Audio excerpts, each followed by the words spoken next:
Hey everybody, this is Colin G. Murphy and welcome to show 63 of Colin Podcasting about real estate. Got a really good show for you today, guys. It is with Hayoto Hori, a young man, he's 25 years old, based in the Los Angeles area, and he started and scaled a wholesaling business that now does 15 to 20 deals per month, and he's done all that in a very accelerated 2-year time frame. This is a wise head on young shoulders. We had a very enjoyable and a pretty wide-ranging conversation that covered all the different ways Hayoto earned money during his college years, why he decided to focus on real estate instead of other businesses and other asset classes, the sacrifices he made to save for his first rental and save for the funds needed for his business, why he quit his regular job after just one wholesale deal, something only a very young man with no mortgages and wives and kids should ever consider, but it worked out well for him, even though he set up that business right before COVID. But he's a super smart guy. We talk about the systems, processes, and most importantly, the relationships used to invest out of state, because this is about wholesaling virtually. We talk about the importance of goal setting and how he sets goals and what types of goals he sets and how he holds himself and his business partners accountable to those types of goals. And we also do a little bit of a dive into technology and iBuyers and how they're shaking up the industry. You wouldn't believe how much the technology has advanced in the field of real estate, even in the last 2-3 years. I mean, what these computer algorithms can do now to analyze huge data sets, analyze photos, to determine renovation budget is just absolutely incredible. So, you know, Hayoto is at the forefront of the technology. He uses it. He does a lot of automation in his business. He goes to conferences to keep up to speed with what's going on. He sells a lot of his properties to these types of hedge funds and iBuyers, institutional buyers that are using it. So that I really enjoyed that part of the conversation as well. And overall, just a really interesting guy, polite guy, modest guy, and he's done a lot in a short period of time. And I think whether you're young, middle-aged, or old, you can learn a little bit about this young man's approach to real estate business and achieving financial freedom. So, you know, let's head on over and give a listen and see what Hayoto has to say. Hayoto Hori, how you doing? Welcome to the show. Awesome. Thank you so much for having me on the show, Colin.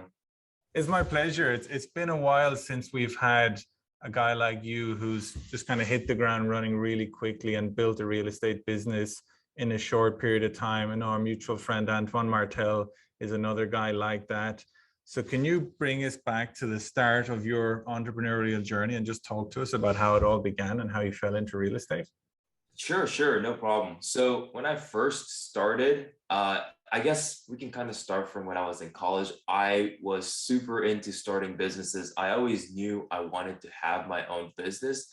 And so like anyone who tries to start a business in college or when they don't know too much, I tried to start an app, and it was super difficult starting an app. I didn't know how to code, and I'm like, okay, well, I don't know how to do this. But I figured things as I went through. I started like 6 or 7 other businesses on the way, like drop shipping on Shopify, like doing Amazon FBA, like retail arbitrage, going to Goodwill, and flipping products during the weekend, like kind of like Gary Vee does. And so that was what I was doing. And after college, I got a corporate job. And so I was working at a company called Hyperloop, and I love the people there. I love the concept. I love the vision, but I still always knew I wanted my own Is that the business. Elon Musk thing where he's trying to build a high-speed Yep, exactly. Yeah, it's loop? Yeah, it's the maglev train that you put into a tube, and then you suck all the air out so you can go at the speed of sound. Wow. So yeah, theoretically, you can get from like LA to San Francisco in like 35 minutes or 40 minutes. Mm-hmm. So, I love that vision. I was working there since college and I love the people. But again, like I always knew I wanted my own thing. And so after college or after work, I would always go to Starbucks, work from like 5 to 12 a.m. and just figure out what I would like to do. Where did that drive come from? Was your family like that? Did you have a lot of entrepreneurs in the family or, business owners in the family? No, my family, my dad has been working at the same company for 30 years. My mom has been taking care of myself and my sister since we're kids, and she liked to, sell a few things on the side. But I think I got this like entrepreneurial spirit because when I was a kid, I knew like school wasn't really for me. Like I Mhm. didn't get like horrible grades. I would get maybe like B's. I was a straight B student pretty much Nothing in wrong high with that. school. Yeah, but I knew like I always wanted to do something else. Like I would ask my calc professors or teachers like why would I need to learn this? I know I'm not going to use this in real life. And so that's kind of when I was like, okay, there has to be other ways and enjoy a life where you can go ahead and become financially free. And Mhm. so when I came here to LA to study at university, I play soccer a lot.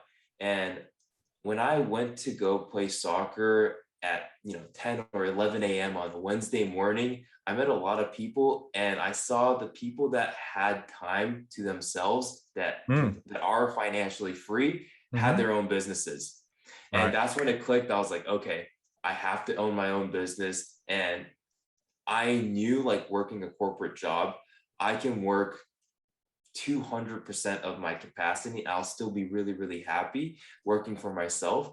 And I'm fine working 80, 100 hours a week if it's working for myself. But if it's Yep. working for someone else, I just can't get to that place where I can do that. So that's kind of when I realized, yeah, this is it. This is for me. All right. And why did you pick real estate? What is it that you think is special about real estate compared to other, asset characters like gold or stocks or crypto or, any of the other things that, tech savvy young people are making money out of?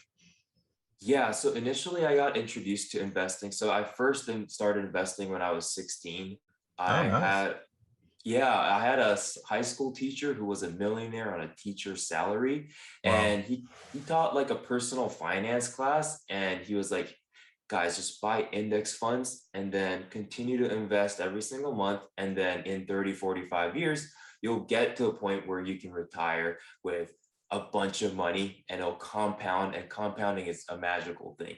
And I was like, great. I kept doing that. And then during college, Antoine was actually my roommate at the time. And so I played soccer with him. He was also my roommate. And I saw him build his real estate company from the grounds up, Mm-hmm. literally since the beginning. And I'm like, wow, and like it's really taking off for you. Like, how's everything going? I would always ask him, a few questions here and there. And the more and more I learned about real estate investing, I was like, I don't want to wait 30 to 45 years to get to where I want to be. I want to have that financial freedom by as soon as possible. I don't Yeah. have a set date, but as soon as possible. Mm-hmm. And then I learned the power of cash flowing properties in real estate. And I Mm-hmm. bought my first rental right out of college. I bought it from him actually because he has a turnkey business. And I didn't know too much about real estate investing at that time. I'm like, I just want to see if the rents actually come in. I want to see if I can actually cash flow. Does this thing actually make sense? And it did. And how And did you so, get the money to buy that straight out of college? Did you have some saved, or did you make some money from all the businesses, or did you get help with the down payment? How did that work out? Because not a lot of 21-year-olds would have enough money to buy a rental, even if it was, somewhere affordable in the Midwest or wherever. yeah, so I kind of worked my ass off to get to a place where I had $16,000 saved at that time. Okay. So I would save anything and everything that I would get. I would start my own businesses, and it wasn't crazy amounts of money, but I would always continue to save that amount of money. So I had that amount Cool. of capital. And I Mm-hmm. was like, if it doesn't work out, I'm 22, 21, Yep. 22. If Mm-hmm. I lose everything, it's fine. I'll start over. It's okay. I can make that money back. Okay, so good on you. Yeah. You scrimped and saved, and instead of going out partying and buying expensive clothes and going on vacations and going to the cool clubs, you bought a rental. So good on you. That's awesome. But where did you go after that? Once you saw, okay, I've got a property, I've got rental income. What happened next? Yeah, so then I was like, okay, this real estate thing is really great. I've learned a lot, and I know I can get financial freedom from doing this. Mm-hmm. Then I wanted to go and ask Antoine, like, hey, okay, so I know you've been in the real estate business for about 2 to 3 years now. What's like the biggest headache that you have? And he's always like, well, it's always hard to come across good deals with good people. And Mm. so he was saying a lot of wholesalers, like they're not transparent. They're not, they only want to do a one-off deal. They don't run it as a business. Mm-hmm. And so that's when I was like, okay, I see a huge opportunity there. I know I can do it better than everyone else, and I'll just figure it out from there. And so December of 2019, that's when we started to that's when my partners and I decided, hey, let's go and start this wholesaling business, see how it goes. And within the first month, we saw a lot of traction. I put my 2 week notice and literally quit within that first month of starting. Yeah, That's a leap of faith, my friend. it In is. the It first is. month of doing your new wholesaling business, a lot of people. But again, you were young. If you were 35 and married with a kid on the way, you probably wouldn't have quit after a month. You probably would have done both for a year and a half or 2 years or whatever it took.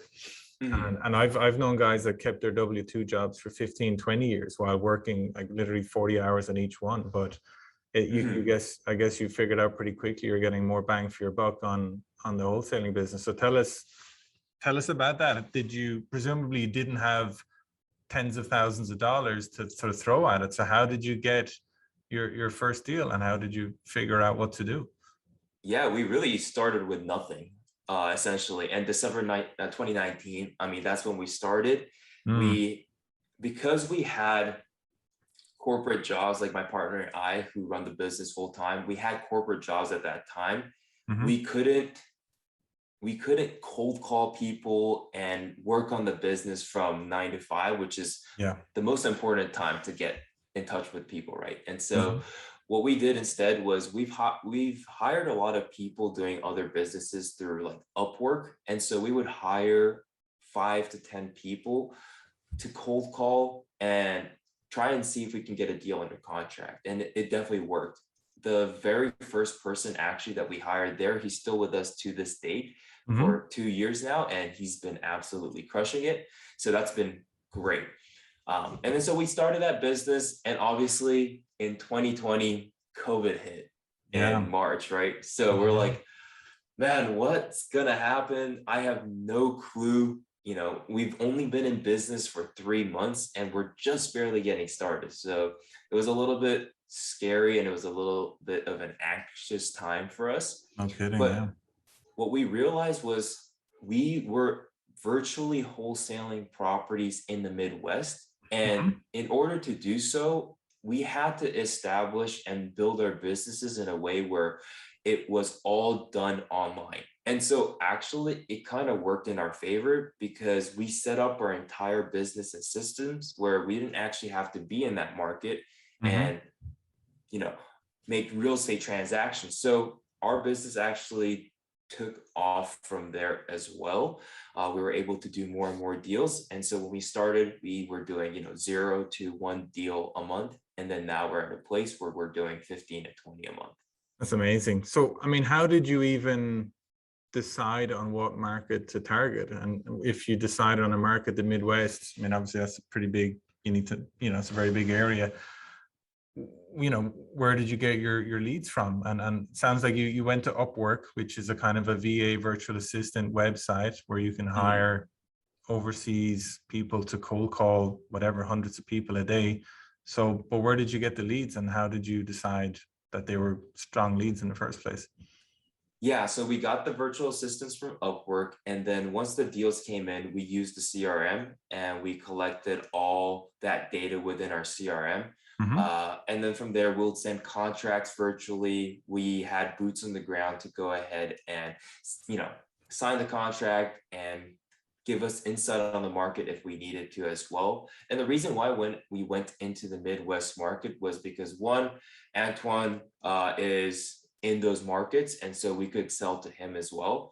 But we also had a lot of investors very, very interested in the Midwest market because first, like I'm in California, and really you can't find properties below $500,000, $750,000. Mm-hmm.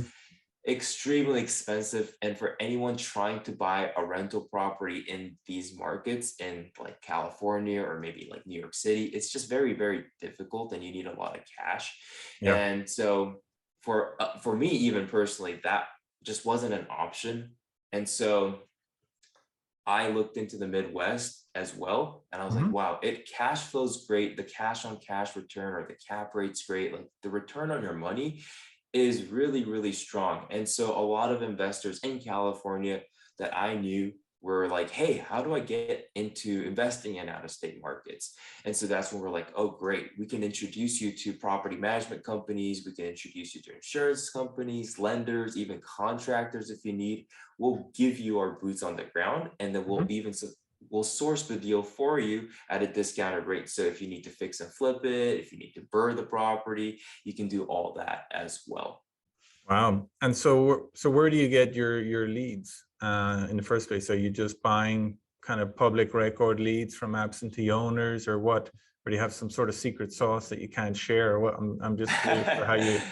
No, there's no secret sauce. So initially what we did was we started buying list on list source. And Yep. on list source, we would use, we would try absentee owners, like exactly like And you it's a pretty said. cheap way to start, list source. I've bought lists on list source, and you can buy a pretty big list for a couple of $100. Yeah, easily. You really can. And then the more you filter down, because we didn't have that much money to buy, the entire city or anything. So Hmm. for us, we wanted to have the lowest hanging fruits and actually try to get, leads that way. So we would go ahead and be like, okay, let's just check out absentee owners. Let's check out, pre-foreclosures. And from there, we would go ahead and hit those people up. Now we're at a point where we can actually buy an entire zip code or a city. We don't really filter down because Hmm. we have to have that many leads to actually go through. So for now, that's how we're operating. But in the beginning, we did filter down and then start uh, hitting up Okay. those kinds of people. Yep. And so one thing, so I know the Tampa, Florida market really well. I'm very good at pricing houses and working out renovation costs and after repair values in Northwest Tampa, but I wouldn't be much good at doing it in any other area. So if you have a lead, some person in, wherever, Middletown, Ohio, that says, yeah, I'll sell you my house for 80,000, how do you figure out what it's worth and how much needs to be spent on it? That's a great question. So what we do is we ask like specific questions, and based on those questions, we input those answers into our CRM, and Hmm. then our CRM spits out pretty much an offer amount that our employees can go and say, hey, you can go ahead and offer this much. If they accept, we'll go ahead and send a contract, and then we can go ahead and move on that way. Um, so So does your to CRM calculate the market values of those properties? Yes, it does. It does. And so Oh. to double check it, we also have an employee pretty much doing this full time, just coming up with the after repair values of each property, making sure that the system is spitting out the right numbers, because Hmm. sometimes it's not the most accurate, but Sure. it's the double check. But it's getting more and more accurate as we move on, and the data will Yeah, only get cleaner as we move that's on. true. So So what is your CRM, if we have any other wholesalers out there that want to improve their technology for manually, for automating their offers and they're calculating the values of the homes? yeah, so when we first started, when we got started talking with all the big wholesalers, they were saying that they're using Podio, Hmm. and that's what everyone uses. But we quickly found out that it wasn't right for us. Hmm. We wanted something that was a little bit more robust. And so we started using Zoho CRM, and that's what we use currently. Wow. Yeah, I remember using that many years ago, like 10 years ago. It sounds like it's come on in leaps and bounds since then. I don't remember it offering those features back then. Yeah, I yeah, we guess it's do. changed. We do everything on Zoho. We do like, contract sending. We don't even use Docusign, or we use Zoho Sign for, sending contracts out. We use like Zoho Analytics. We even use like Zoho Click, which is kind of like Slack, where we communicate internally. So we use Zoho products for everything. Wow. Yeah. So aside from having some really hardworking VAs, making loads of phone calls, what other types of people do you have on your team to make this pipeline work? So my partners have been really, really amazing. One of my partners, he's a software engineer, and so Nice. he's pretty much been able to automate a lot of the parts that we use in our business. So the CRM acquisition process, there's a lot of automation going on there, which is great. And for us, we recently hired a director of transactions, so he kind of oversees our sales team, Mm-hmm. and he'll be able to be like, okay, yeah, we can offer this amount for this property. Yeah, let's do this for marketing. So he's kind of overseeing, the entire sales process. And Okay. he's based in the US. And is that it? Just your in-house acquisitions guy, the cold calling guys, and then presumably you have partners on the ground that are just more on a transaction-based relationship. Yeah, so we have a team of 16 currently, Okay. about 9 people in the acquisition side and 5 on the sales side, and my partners. Wow, fantastic. And can you describe to me what a typical deal looks like? I mean, are you buying in terms of like property types and after repair values, is it a relatively narrow range, or are you buying $100,000 properties, $1 million properties? I mean, can you give us the ranges you work on and maybe a typical deal from start to finish in terms of how much, margin you might have in it? Yeah, currently, because we're in the Midwest market, there really isn't like $1 million properties. They're very like one in a few. Yeah. So for us, our target market is anywhere between like $20,000 all the way up to like 200,000. Mm-hmm. Currently in the markets that we're in, we're looking to expand into going into like Atlanta, Georgia. We're looking to go into maybe, California, because a lot of people do like to flip in California as well, and same as Arizona, Houston, Texas, those market, even Florida as well. And so once we expand into those markets, our criteria will change a little bit, but currently in the Midwest market, we're just doing anything that's between 20K to $200,000. Okay, so let's say for a property that's $100,000, what might you get it under contract at, and what might you then assign it to someone else at? Yeah, if we see it at $100,000 after repair value, it depends on obviously the condition of the property. If is it vacant, is it tenanted, all these different things.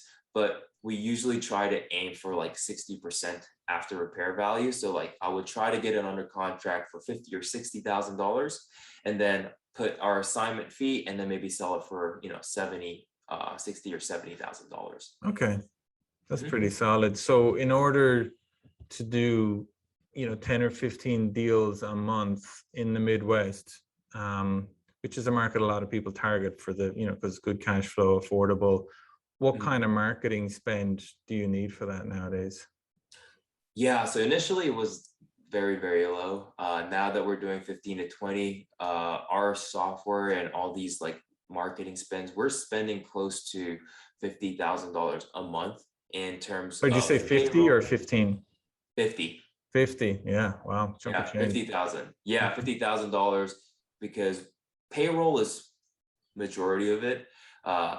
But we have obviously softwares and all these subscriptions that we have. And so all in all, we spend about $50,000 every single month. Okay. Well, hey, if you're getting 10 or 15 deals, that's still a fantastic return on your capital. And that's the good thing about wholesaling, right? You don't need to spend 50,000 a month the first 6 months. You can start out bootstrapping it, and then you just allocate a percentage of your profits to marketing, and that'll determine how quickly you scale, right?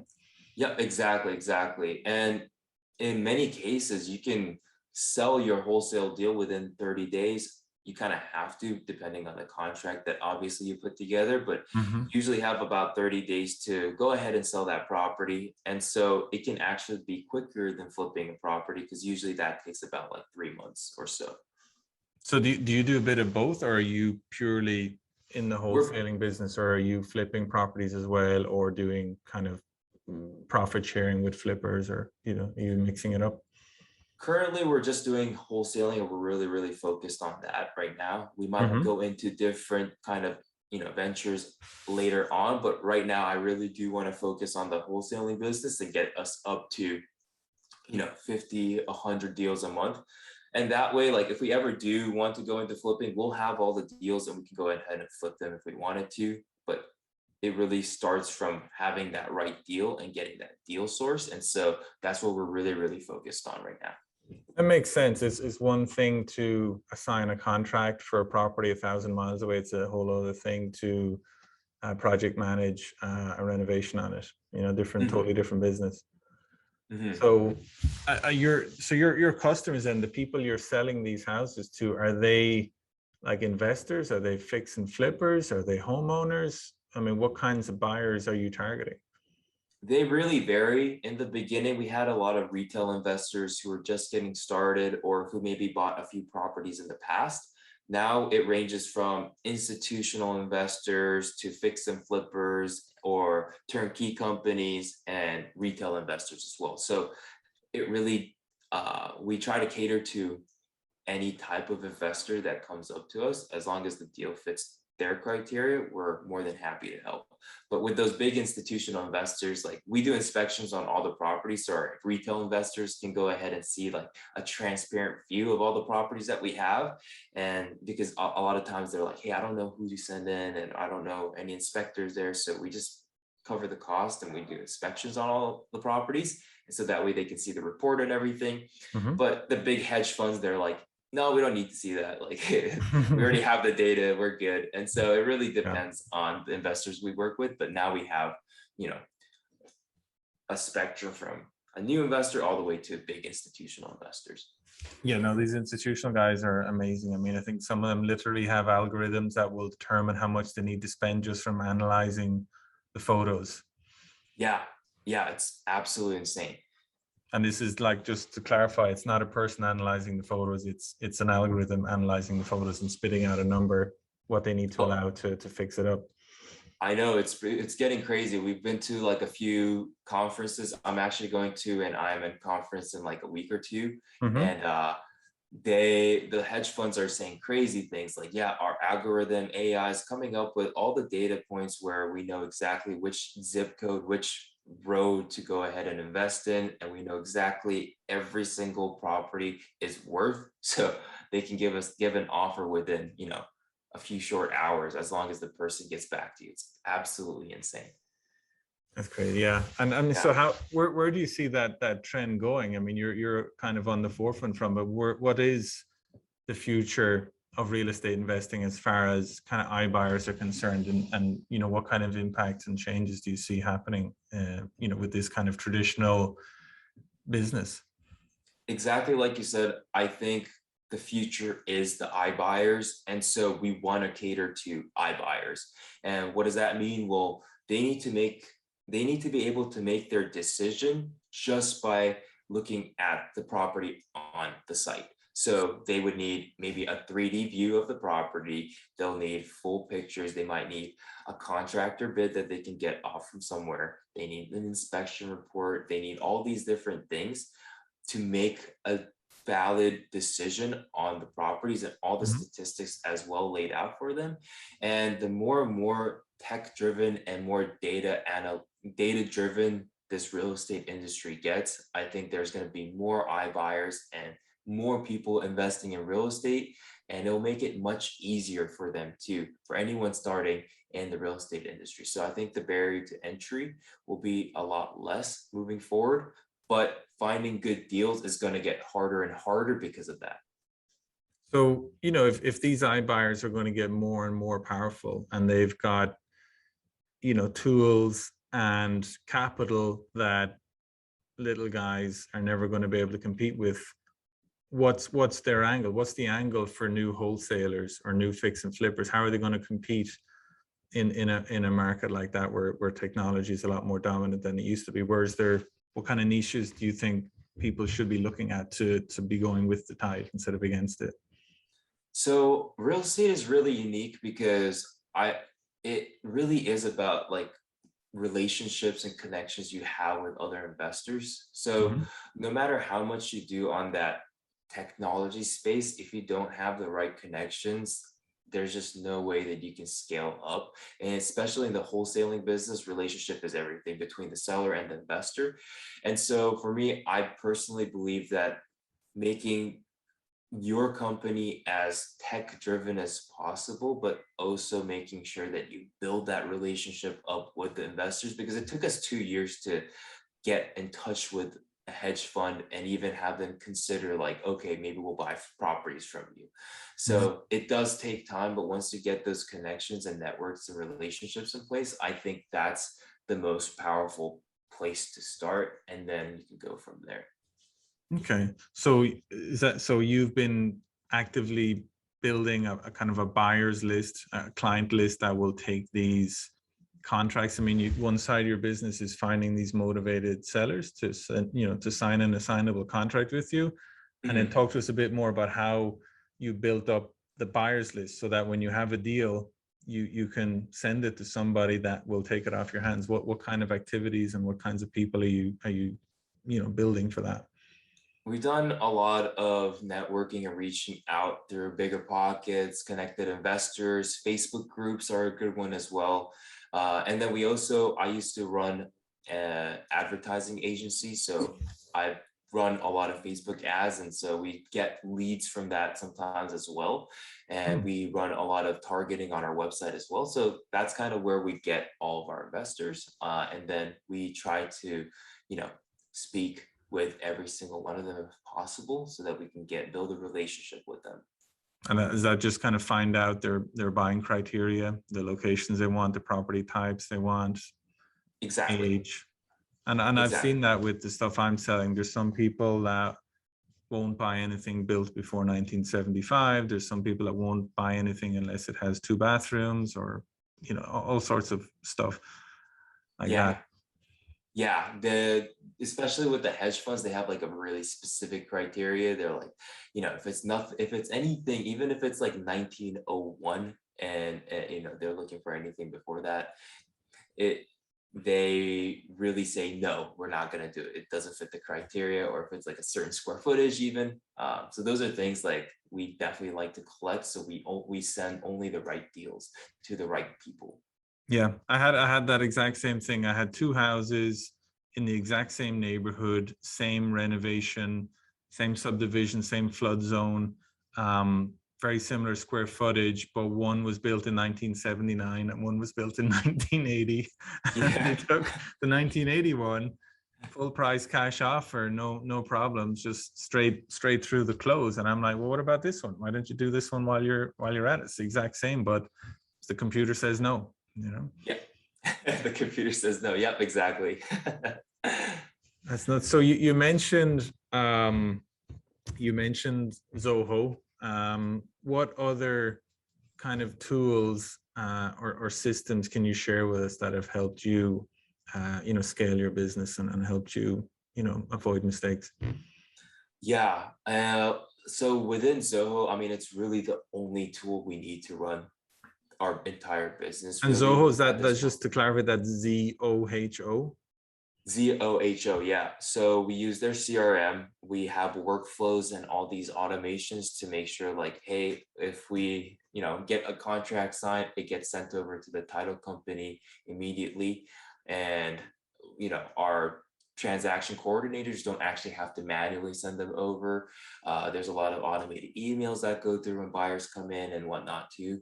But it makes it seem like it is very personalized, because obviously it saves us time, but if the buyer gets an email that's personalized, they're more likely to, respond to it and come back to us. And we can then build a relationship from there. So I think those are a lot of things that we're doing. We use Zoho Click for internal chats. And we use, again, Zoho Sign for sending contracts out. And you can build workflows within Zoho to do that. But it does take a lot of time to actually get it up and running, Yeah. and building out those automations, because it's so robust.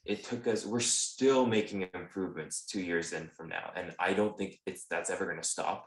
Mm-hmm. So it is very, very uh, intricate in terms of how we can go ahead and make it, but it's been you know a big return on investment Yeah. and return on our time just working on that. Okay. I mean, look, from the outside, you seem to have gone from, one deal a month to 10 or 15 deals a month very, very quickly and very smoothly. But if you had to go back or give your slightly younger self some advice, what would you advise him to avoid or do differently? Yeah, I think the biggest thing is just taking consistent action and learning from that, because especially with me, I would overthink a little bit uh in some strategies that I was trying to do. I was like, wait, maybe we should, wait until we do this, or maybe we should go ahead and, not take on this risk yet, and then try it maybe a week or two later when we know what's coming. But I realize now that just taking that action, and even if you fail immediately, you'll get that feedback so soon that you can go ahead and be like, okay, I'm going to try to then improve on it next day, tomorrow, whereas I would have wasted a week or two just thinking about it. So what I would say is just continue to take action, if to my younger self, and learn as you go on, and just fail quickly and fail forward, because that's how I'm able to learn a lot quicker and be able to scale up faster. Mm-hmm. Uh, so that's what I would say. No, that's good advice. And I'm also curious about your kind of attitude to goal setting. I mean, in the early days, did you have a goal that I want to get to 10 deals a month by December and 15 deals a month by the following June? Is that part of how you're wired, that you do those types of things? Definitely, definitely. I like to set a long-term goal and then some short-term ones, and kind of reverse engineer and work towards it. So for example, when I first started the company, I was like, okay, I want to get to a place where we're just doing one deal a month for this much assignment fees. And then I would be like, okay, in order to get that, let's say I get 10 properties under contract, and then maybe, or I contact, let's say like 10,000 people, I get maybe 10 properties under contract from that, and then maybe two of them will sell. And then if one buyer decides to not go through with it, I'll still have that one deal. And then that's how I'll be able to do one deal a month. So I would kind of reverse engineer that way and be Mm-hmm. like, okay, I know exactly how many people I need to hit. I know exactly how many people to contact. I know exactly how many properties I need under contract to hit that goal. And that's what I'll work towards. And then I'll adjust and see, like, did that actually happen? Was my prediction correct? If not, then I'll adjust and see like how I can improve on those things, and then continue to build from there. That's awesome. And where did you learn that? Did you get that in a mastermind, or are you hanging out with people that are a little further up the ladder than you are, that had a couple of that are doing a couple of hundred deals under a year and are kind of advising you how to shoot up the ladder like that? Or are you just reading Uh, books? I do read a good amount of books. I think it just comes naturally, especially with like all the things that I've tried in the past. That's the only way I know how to make progression on my businesses. And so for me, if I don't set goals, if I don't set like actionable items, I don't do them, because I can get lazy. Like Okay. if I don't Yeah. have an actionable goal, I'm just not going to do it. So I need to have like, okay, I'm going to hit 10,000 people today. And, then I can go ahead and do this. Then I can go ahead and do this. And so if I have that structured for myself and those goals clearly laid out, either on a paper or on my computer or my notes, then it will really help me set my focus straight. And then I can go ahead and move and take action from there. Okay, it seems like a great way of doing it. And are you kind of just mostly holding yourself actionable for this, or do you like regularly meet with business partners and you kind of agree to goals together and kind of hold each other accountable for what each of you needs to do to like you say, reverse engineer and meet those goals? Definitely, definitely. It's not just for myself, but I do this with my team. So I say like, hey guys, so this is the goal for this month. I want to hit, let's say 100K in assignment fees this month. Mm-hmm. Then this is how we're gonna do it. That means we need to hit, 4 properties a week. We need to have it at 5K per assignment, and then we're gonna have to have 10 properties coming into our acquisition pipeline to feed that deal. And so like it really kind of plays along everything. So whatever I do personally, I bring into the business as well. Love it. I love it. And so you mentioned that you read a lot of books. Have you any couple of books you can recommend to our listeners to read about if they want to get motivated to start a wholesaling business, or just general books on goal setting or mindset? My favorite book to this day, I don't know if it's real estate related or or even business related, but it's how to win friends and influence people. Oh I yeah. think it's one of my favorites. It really is. I feel like any industry is really about relationship building and, getting connections with the people that you're working with. I like to do long-term business with a lot of people too. I don't like to do one-offs. And so I want people coming back and say, hey, I want more, I want more. And I think the best way to do it is to build that relationship. And I think I've learned a lot from that book to say, hey, this is how you can go ahead and build an honest, transparent, strong relationship with anyone you meet. I love it. Yeah, How to Win Friends and Influence People, Dale Carnegie. It's a classic. It's one of those books that I know a lot of people have read multiple times. I've certainly read it multiple times. I read it, I think, first when I was in college. So like when I was 19 or 20, and it made a kind of moderate impact. Okay, that's interesting. Just some tips. And then I read it again when I was in my late 20s. I thought it was far better. And I read it again about 2 years ago, and it just blew my mind. So I got something totally different from it each time I read it, depending on where I was on my own journey. So it's a highly recommended book. Yeah, I completely agree with you because I read it like 3, 4 times. And just like you, the first time I read it, I was like, okay, yeah, that seems simple enough. But then when you really think about it, it's like, oh, it's actually very tough to do those things in real life and practice it. Yeah. But it makes a big difference.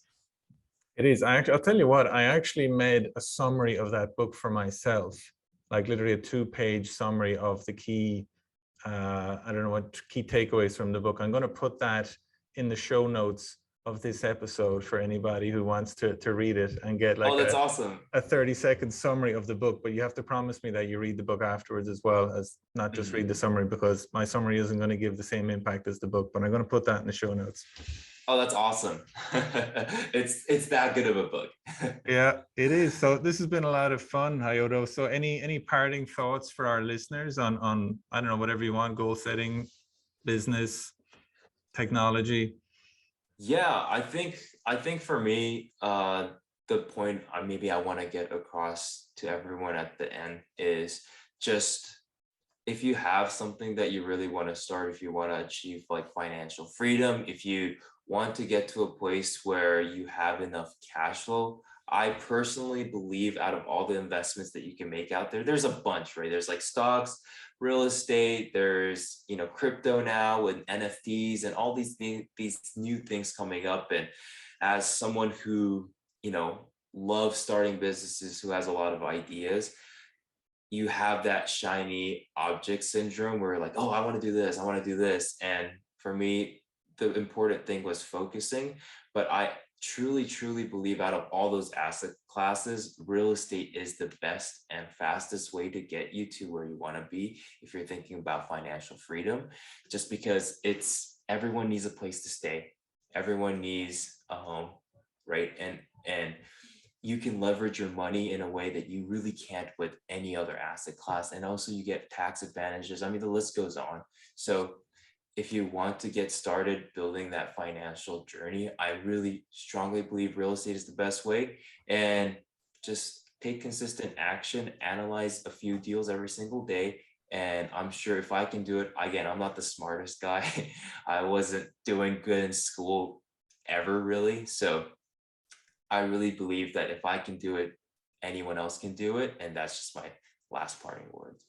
No, there's wise words there. Thank you very much for sharing them with us. And listen, I'm really looking forward to seeing how your journey goes the next 2 or 3 years. And in the meantime, if our listeners want to learn more about you or follow you on social media, how can they find you? Yeah, if I'm pretty active on Instagram and TikTok. So if you guys want to follow me there and shoot me a message, it's HAYANTOOO. It's like that because it was like my nickname in high school and everything. And I couldn't get, the handle for Hayoto Hori because I thought it was a unique name, but I guess not. And if you want to take a look at some of our deals, you can go to rocketoffer.com/invest and see some of our deals there as well. Perfect. I'll get those in the show notes too. It's been a pleasure talking to you, Hayoto. Thanks a million for sharing your story. Yeah, thanks so much for having me on the show, Colin. I really appreciate it. You bet. There you have it, folks. That was show 63 with Hayoto Hori. I hope you agreed that was a good one, that this was an interesting young man who's done a lot in a couple of years and has some very interesting insights into the real estate business and how it can be done virtually. Hayoto is based in the Los Angeles area, but does most of his business in the Midwest area, which is 1,000 miles away or 2,000 miles away. So he could be anywhere. He could be where I am in Madrid. He could be in Hawaii. He could be anywhere he wants doing that type of business. So, it's just another example of how flexible the real estate business can be, and how if you're clear enough on your goals and your processes and your relationships that you need to build, you really can leverage real estate to achieve whatever you consider to be your financial freedom, whether that's just a modest boost in your income from a job that you really like doing, whether it's saving up for a retirement pot and making decisions now that could benefit you and your balance sheet enormously in 15, 20 years time. Real estate's got a lot to offer. There's no kind of quick fix where you can start going from zero to earning, hundreds of thousands of dollars a month. That doesn't work like that. It's more of a slow, steady burner. I mean, if you're prepared to put in 70 or 80 hours a week, you can obviously do a lot more for it, but there's a lot you can do in real estate part-time as well. And there's a lot of creativity there. Like I always say, you don't need to know everything before you get started. You don't need to know the 4th, 5th, 6th rung in the ladder before you start climbing. You just need to start reading about it, to start networking with people that are doing it, and start getting just more ambitious and have that little bit of self-belief about what you can do and what you can achieve. And it doesn't have to be in US real estate as well. If you're listening to this show from other countries, whether that might be Ireland, Spain, Australia, Canada, South America, wherever, I guarantee you there are opportunities within 20, 30, 40 miles of where you're living. I mean, it might not be as dynamic as the US real estate market, but there's people making money in every real estate market in the world, and I'm sure there are some places you can go to network with them. And look, if they're not, maybe there is a gap there that needs to be filled. Maybe you can create a Facebook group of local people interested in real estate in your area, and then transition into a face-to-face RIA afterwards. I mean, there's really a lot you can do. The people setting up these meetings in these RIAs aren't the most successful people. They're just the people that are decided to do it because they wanted to hang out with the types of people that go to those. So research that as well. And just another quick shout out to that book, Dale Carnegie, How to Win Friends and Influence People. That's a really, really important book. It's absolutely timeless. I did put a link to the summary of that in the show notes, but I've created a URL that's easy to remember. It's just tinyurl.com/Carnegie tips. So that's tinyurl.com/Carnegie tips, but you'll get it in the show notes as well. Have a look at that. Let me know what you think. And just thanks for staying in touch. Thanks for hanging in there. I hope you've been having a productive and successful year, and that you're looking forward to a very nice Christmas. And if you want to have a quick chat with me between now and Christmas, just go to my website, colininvestments.com, click on Contact Me, schedule a quick call. I always leave a few slots available per week to talk to people for 20 minutes or so. You'll find some reports there as well. And obviously we got a lot of good episodes in the vault now for you to look back. We're on show 63. There's a lot of really great conversations that I've been doing over the last year and a half or so. So go and check them out. But that's it from me today, guys. Thanks as always for tuning in. It is appreciated, and I look forward to coming back to you soon with show 64. But until then, Colin G. Murphy signing out. Take care.